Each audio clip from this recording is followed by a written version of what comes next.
L'administration du troupeau. Le système ne cherche plus à convaincre, il cherche à gérer un flux. Cela commence par le mensonge médiatique pour simuler une autorité fantôme. Cela se poursuit dans la rue, où la célébration est devenue une zone de tri et de dispersion, transformant la capitale en un enclos géant. Et cela se termine dans l'intimité la plus absolue, où l'État veut désormais administrer votre dernier souffle sous couvert de dignité. Illusion des chiffres. La magouille. 8,9 millions? La blague. Ils annoncent 8,9 millions de spectateurs pour les vœux. Mais les chiffres ne mentent pas. Les hommes, si.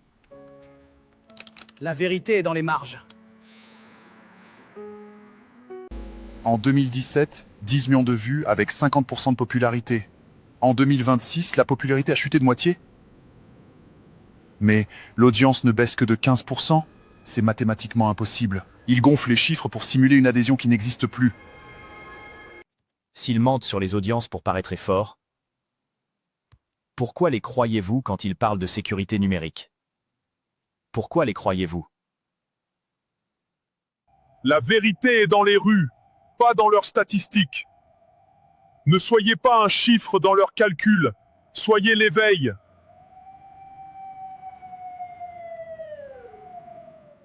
Paris, 31 décembre 2025, minuit. Le feu d'artifice est magnifique. Un instant de magie.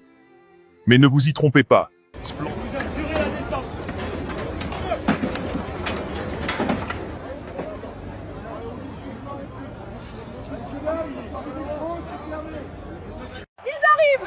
Reculez! Veuillez évacuer immédiatement. Ordre de dispersion. Mais qu'est-ce qui se passe? On n'a même pas dit bonne année!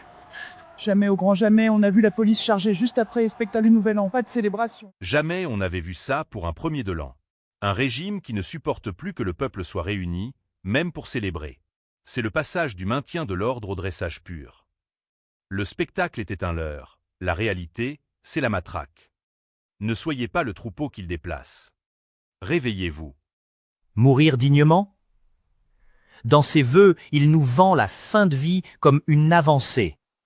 Appelons les choses par leur nom. Ce n'est pas de la culture, c'est un culte de la mort. On ne fait pas mourir dignement quelqu'un qu'on prétend protéger. La vie est un combat qu'on mène jusqu'au dernier souffle. Transformer l'euthanasie en service public, c'est l'aveu d'une société qui a renoncé à soigner et à accompagner. Ils géraient les foules comme un troupeau à Paris. Et maintenant, ils veulent gérer votre sortie comme on gérait une fin stock. C'est la suite logique de leur système. Après le contrôle des corps, l'administration de la mort.